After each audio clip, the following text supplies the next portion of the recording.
Yo, who's ready to learn about radicals? After an intro like that, I don't know who cannot be ready to learn about radicals. So let's do it. Remember to take some notes. Feel free to watch this as many times as possible and write down questions because you might think you'll remember them, but you will definitely remember them if you have them written down. Alright, so what is a radical? It is a symbol right there. Might be familiar as a square root symbol. It could also be used as a cube root, a fourth root. So the little number, and you may have never seen a number here before, but right here, called the index, that'll tell you what root you're taking. And then what you are taking the root of is called the radicand. Words that we don't really use too much, but you should get to be familiar with. So if there's no index, so there's no number right here, then it's assumed to be a square root, right? So square root is when the index is 2. So let's do a couple easy square root problems. So the square root of 25. 25 is a perfect square, so you may know that that simplifies to 5. But why is that? When you take the square root, you're looking for 2 equal factors. So 5 could be broken down as 5 times 5. So every pair of factors in the square root is going to come outside the radical, and because there's no factors left, your answer is just 5. Now root 80 is not, 80 is not a perfect square, so we're going to have some numbers left inside the radical. So we're going to break this down into its prime factorization form. So break it down to 8 times 10 maybe, and then take the 8, and that's going to be 2 times 4, and then 4 could be broken down into 2 times 2, and then 10 could be broken down into 2 times 5.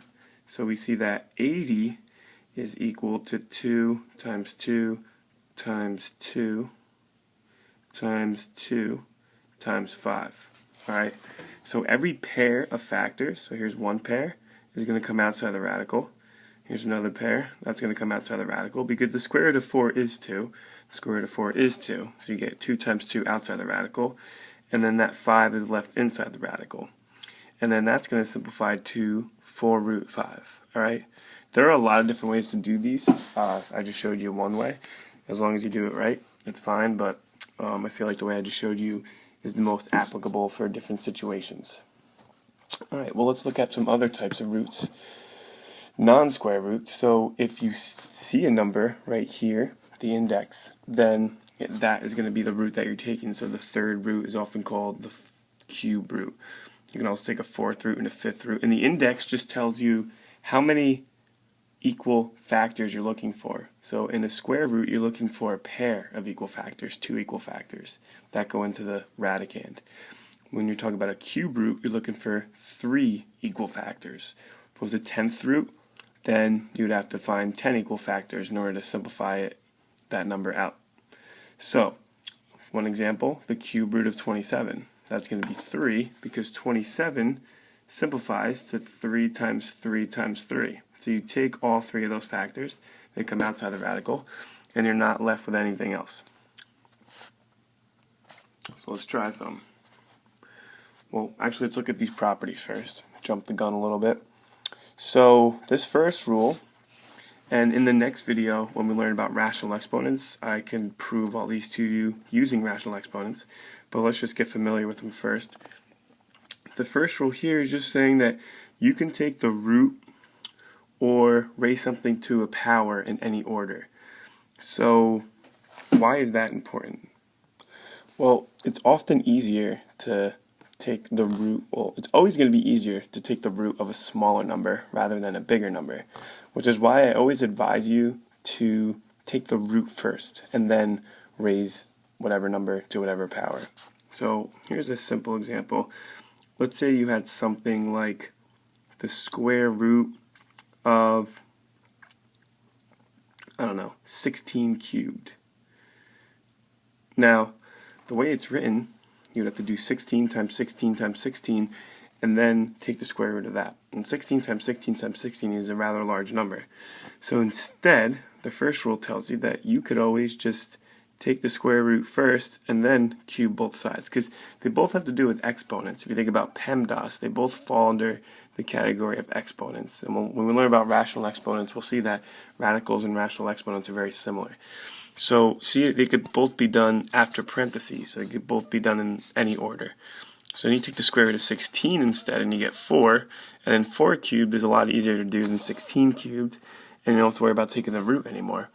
And then you get whatever 4 cubed is, 64.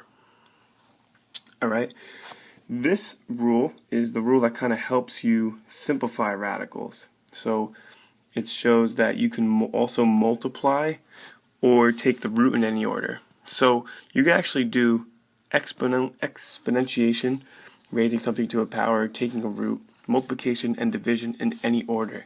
So if we think about the previous example, like on the previous slide we had the square root of 80, one reason why you're able to simplify that is because you could break down 80 as 16 times 5. And then you could take the square root of 16, which is just 4, and multiply it by the square root of 5, which is just the square root of 5. Same thing with division. Now sometimes with division you might have something like the square root of 20 over the square root of 5, in which case you would have to reduce the square root of 20 and then cancel out some factors in the numerator and denominator. Or a much easier way would be, instead of taking the square root first then dividing, divide first, then take the square root.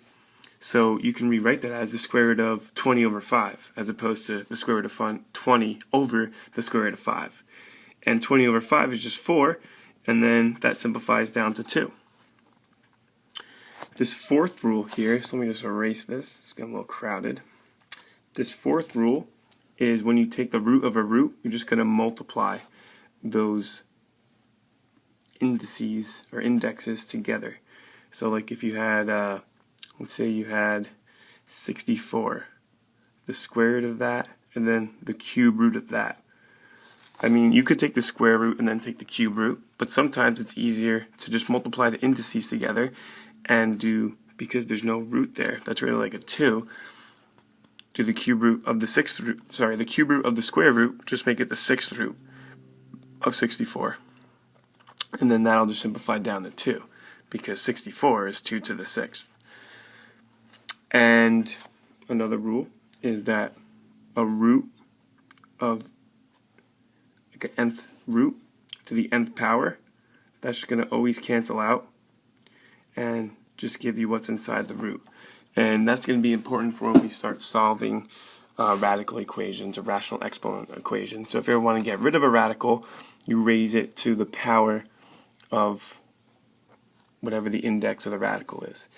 But you don't want to randomly do that. You can only do that in an equation. Do it to both sides of the equation. So if you had something like x squared is equal to 4, so you want to get rid of that x squared, that 2, take the square root of both sides, and you get x is equal to either plus or minus 2. And we'll talk about the plus or minus in a second. Or likewise, let's say you had x, the square root of x is equal to 6. Then to figure out what x is, you could just square both sides, and the square root will cancel out, leaving you with just a 36.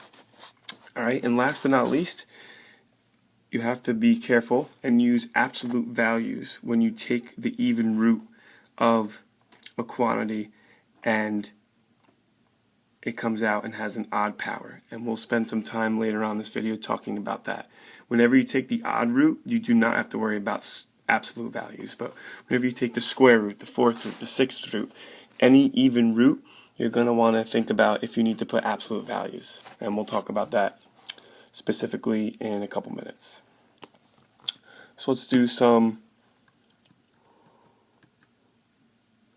We just did that, sorry. We talked about that, sorry, hit the wrong button, my bad. Alright, so let's do some cube roots. So remember that past rule, if you're taking the cube root of a fraction, you could take the cube root, you could take the cube root of the numerator and then the cube root of the denominator separately. So like the cube root of 8 over the cube root of 125. You could do it in any order. You could do radical, exponentiation, multiplication, or division in any order. So the cube root of 8 is going to be 2, because 2 times 2 times 2 is 8, and then the cube root of 125 is just 5, so you get 2/5. Alright, now what about the odd root of a negative number? Well, that's actually just going to come out to be a negative number, because you can find 5 equal factors of negative 32. And they would all multiply, like negative 2 times negative 2 times negative 2 times negative 2 times negative 2 would all multiply to be negative 2. So whenever you take the odd root of a negative, you're going to get a negative answer. If you take the even root of a negative, you're going to get no solution for now until we learn about imaginary numbers. Alright, so when to use the plus or minus. I said I was going to talk about it later, and now is that time. You're going to use it pretty much when you are writing in the square root. Alright, if the square root is already there, like in this example, the square root of 4, it's just 2. Alright, it's assumed to be the positive square root of 4. And you have to, like we just talked about, if you're taking the odd root of a negative number to, keep your answer negative. But if you are solving an equation, like in this third example, and you're physically writing the square root symbol, that's when you're going to write the plus or minus, because there's 2 values that you could plug in for x right here that would give you 9. Negative 3 squared is 9, or positive 3 squared is 9. So you only put the plus or minus when you are physically writing in the square root. Alright, if it's already there, like in this first example, you don't add it. Alright, so if I just said what's the square root of 25, you don't write plus or minus 5. You write 5. So the correct way would be if you got rid of that plus or minus. Alright? Alright, so when to use absolute values. So first, let me explain why you have to use absolute values. Let's say you had something like negative 2 squared and then the square root of that. Right, if we do that one step at a time, so this is going to be the correct way of doing it, then we would take negative 2 and square it, which would be positive 4, and then there's still a square root there, and then take the square root of that, and you just get positive 2. So see how this negative 2 went from negative to positive, so this ultimately became the absolute value of negative 2. Alright, so when you're doing something like the x squared and the square root of that, because x could be positive or negative, when you write your final answer, you don't just want to write x. You want to write an absolute value to show that this even power turned it positive. Alright? So, let's do some examples here. So, in like a good little rule, like a little catchy thing to remember, would be the even, odd rule. So that means if you take the even root, like in both of these examples, you're taking the square root of a variable, and it has an even exponent. So like this x to the 4th, this y to the 4th, or this b to the 4th, or this c squared. And it comes out, after you take the root, it comes out to have an odd exponent. Then you're going to use absolute values. The reason why, if you did like even, why you don't need absolute values, let's say you took the square root of x to the 4th, then that's going to become x squared. And x squared is going to be positive no matter what. So putting absolute values here would be kind of redundant. So that's why it's called the even, odd rule. Only when you take the even root of a variable of even degree and it comes out to be odd. The absolute values make sure that that variable with the odd exponent is going to make sure that it's positive. Alright, so let's just do these. So first in 27, that 3 is just going to chill there, it's not going anywhere. And then we could take the square root of 16, that's just going to be 4, so we'll multiply them together. And then the square root of x to the 4th, because remember, we could take the root or we can multiply in any order. So I'm going to break this down into the square root of 16 times square root of x to the 4th times square root of y to the 4th times square root of z, and simplify all that. So 3 times 4 times square root of x to the 4th, which is x squared, times square root of y to the 4th, which is y squared, and then times square root of z. So the z is going to stay under the radical. And then 3 times 4 is 12, and then x squared, y squared, root z. And there's no absolute values there. We don't need them because, again, x squared and y squared are going to be positive no matter what. So the absolute values would be kind of redundant, so we don't have to worry about it there. Let's see if we have to worry about it in 28. So in 28, we can break this down into negative 2 times the square root of 48, which you could break down as the square root of 16 times the square root of 3, and then a cubed, which we can break down as the square root of a squared times the square root of a, and then the square root of b to the 4th, and then times the square root of c squared. So all I'm doing is I'm breaking up this radicand and pulling out any perfect square factors like 16, like a squared, like b to the 4th, like c squared, and then any other non-perfect square factors I'm leaving inside the radical, like 3 and a. Alright, now I could simplify all those radicals of perfect squares, and I got to pay attention to when do I need to use absolute values. So we have negative 2 times 16, square root of 16, which is 4. Alright, and then times root 3, so I'm going to put that over there. That root 3 is going to stay under the radical. So took care of that, took care of that, took care of that. The square root of a squared is going to become the absolute value of a. Because remember, it's an even root of a variable with an even exponent, and it came out to have an odd exponent. And then this a is going to square root of a. That a is going to stay inside the radical. And then the square root of b to the 4th is going to be b squared. But see, b squared is going to be positive no matter what, so I don't have to worry about absolute values. And then the square root of c squared. That's just going to be c, and we're going to need absolute values because, again, we have to make sure that that c comes out of the radical and is positive, because that square is going to turn it positive. Alright, and you can leave it like that, or maybe you want to rewrite it. You know, we should multiply negative 2 and 4 together, so we shouldn't leave it like that. We get negative 8, and then we get b squared, and then we can just write a times c inside the same absolute value, and then 3a. Alright, so that would be our final answer right here. Okay. Two more things. Getting rid of radicals at a denominator when it's just one term, so only one thing, there's no two things being added. You're going to multiply the fraction by a form of 1. So a form of 1 is any fraction where the numerator and the denominator are the same. So it could be x over x, it could be root 2 over root 2, it could be 1 plus root 3 over 1 plus root 3. Alright, so whatever you multiply the denominator by, you have to multiply the numerator by in order to keep that ratio equal to what it started out to be.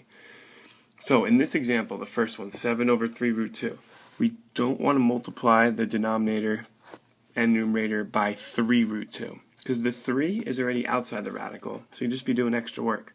We just want to get rid of the root 2.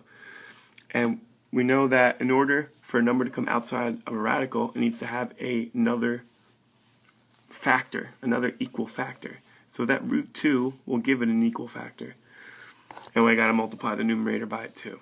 So now we multiply across, and we get 7 root 2 over 3 times root 2 times root 2, which is root 4. Root 4 is going to become 2, so we get 3 times 2 in the denominator, 7 times root 2 in the numerator. So our final answer is going to be 7 root 2 over 6. Alright, now, with number 3, or not number 3, but this second example with 2 3's in it. We don't multiply the numerator and the denominator by the cube root of 6 now, because 6 needs 2 more, so 3 in total, equal factors in order to come outside of the radical. So what we're going to do now is just multiply the numerator and the denominator by the cube root of 6 squared, because those two factors of 6 will join with the third 6 right here and give you 6 cubed. So you get 6 to the third power, the cube root of that in the denominator, and that's going to be in the denominator, and the numerator is going to be 3 times the cube root of 6 squared. If you want to write it as 36, go for it, or leave it as 6 squared.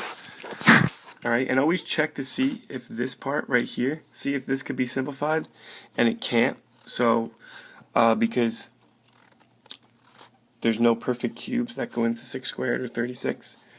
So now we're just going to clean it up a little bit.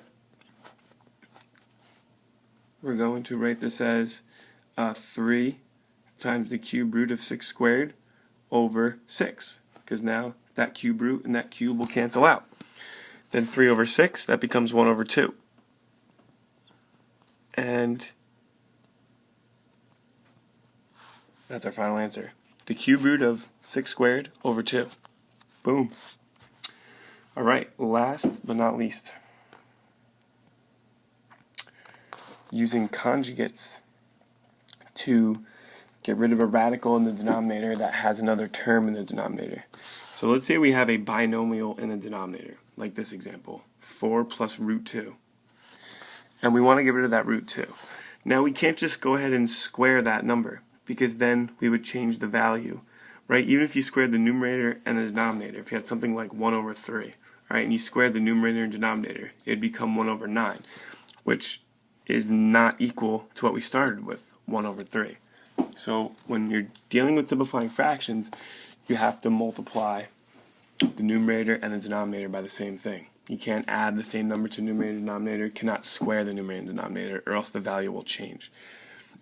So how do we square this 2 here? Well, we can use our knowledge of the sum and difference formula, that if you have a binomial, that the sum, and you multiply it by its difference, then if you FOIL that out, you get a squared plus ab plus negative ab minus b squared. This plus ab and negative ab will cancel out, leaving you with just a squared plus b squared. So it's kind of like a slick way to square both numbers in a binomial, right? Because you can't just square 4 and root 2. You have to be clever and multiply it by its conjugate pair, which in this case would be 4 minus root 2. All right? So if you have a radical in the denominator that's part of a binomial, multiply it by its conjugate pair. Multiply the numerator and the denominator by it. So now we multiply across, and we get 12 minus 3 root 2 over this, which would FOIL out and be 16 minus 4 root 2 plus 4 root 2 minus 2. And then this will cancel out, leaving you with a 14 in the denominator. In the numerator, it's going to be 12 minus 3 root 2. And that cannot be simplified. And that's your final answer. So you actually don't even need to FOIL it out. If you know that you have a sum times a difference, you could just jump right to this part where it's 4 squared, 16 minus root 2 squared, which is 2, and go right to 14. Okay? Oh, a couple more things, I lied. 2 more things. Adding like radicals, alright? You can only add like terms with variables. You can only add like radicals in the same sense. So like let's say you had x plus y plus x, alright? You can't add x and y, but you can add x and x and get 2x. And simplify that to 2x plus y, alright? Or let's say you had root 2 plus root 3 plus root 8. Alright, these are all different radicals, so you can't add them. You can't make that root 5 plus root 8 and make that root 13. Never, ever, ever add the numbers under the radicals. Now, sometimes you could take certain radicals and simplify them, and then you get like radicals. So you get like, this simplifies to root 2 plus root 3 plus 2 root 2, which we can now combine 1 root 2 with the 2 root 2's, and it gives you 3 root 2's, and then you got a root 3 left over. Alright, that's okay. So when you're adding radicals, you're going to want to, I'm just going to do a new page. You're going to want to get like radicals, so simplify them. So in this example here, we got this first term, which is completely simplified. Alright, the cube root of 2x cannot be simplified. In this next term, you can take the cube root of y cubed and bring that out, leaving you with 7x squared times y times the cube root of 2x. in this example, you could break down the cube root of 16x to the 7th y cubed. 16 is going to be 2 times 2 times 2 times 2, and then x to the 7th is going to be x cubed times x times, and then y cubed, that's just going to be y cubed. So we take the cube root of that whole thing factored out. We could take out this triplet of 2's, bring it outside the radical, so it's -4 times 2, and then you also have the cube root of x cubed times the cube root of x cubed, so that's going to come out as an x squared, and this cube root of y cubed is going to come out as a y, and then this x and this 2, they're still left over inside the radical. So it's going to look like this. And now we have like terms here. So this first term, which I didn't rewrite, is not a like term with these other two. Although they're both cube root of 2x terms, this x squared y cubed, or sorry, it's not y cubed. This right here is actually a cube root. I'm going to erase that. And this here too is also a cube root. So let me just rewrite this out a lot nicer.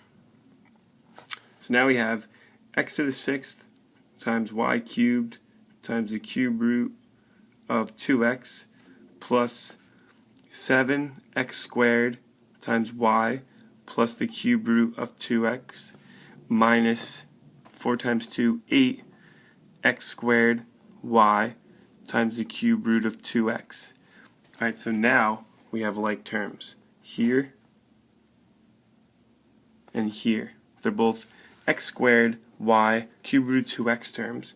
So you got 7x squared y cube root 2x minus 8x squared y cube root 2x. So they're going to combine to give you just negative x squared y times the cube root of 2x. And this term can't be simplified anymore. And it cannot be combined with the other term because they're not like terms. So this is your final answer. Alright. One more. Roots inside roots. I would think of this as kind of like an onion. Unpeel the onion, working from the outer layers in. So you start off here. You got the square root of this whole thing. The square root of 4 times this entire cube root. So you can start off by getting rid of the square root on the outside by taking the square root of 4, which is 2, and then times the square root of this entire cube root. And that's going to make it a 6th root. Because when you take the root of a root, you're going to multiply the indices, and that's what we're going to do right here. We're going to use one of the rules we learned at the beginning. So now it's 2 times the 6th root of 64 x to the 12th times the 5th root of x to the 18th y to the 15th. Alright, so now we can do 2 times the 6th root of 64, which is 2, times the 6th root of x to the 12th, which is x squared, times the 6th root of the 5th root, and we can multiply those together, and that gives us the 30th root of x to the 18th y to the 15th. And I took the even root, the 6th root, of a variable of an even exponent, but it also came out to be even. So that's why I don't have to worry about absolute values. And this 30th root is too big. It's not going to simplify this x to the 18th times y to the 15th. So we can write our final answer. Just clean it up a little bit. Multiply these 2's together, and you get 4. And then you get x squared, and you get times the 30th root of x to the 18th, y to the 15th. And that's the most you can simplify it. Alright, I think that's it. Yes, it is. That's the end of the video. Hope you found it helpful. So even if you want to go back and watch certain parts, it's up to you. Alright, see ya.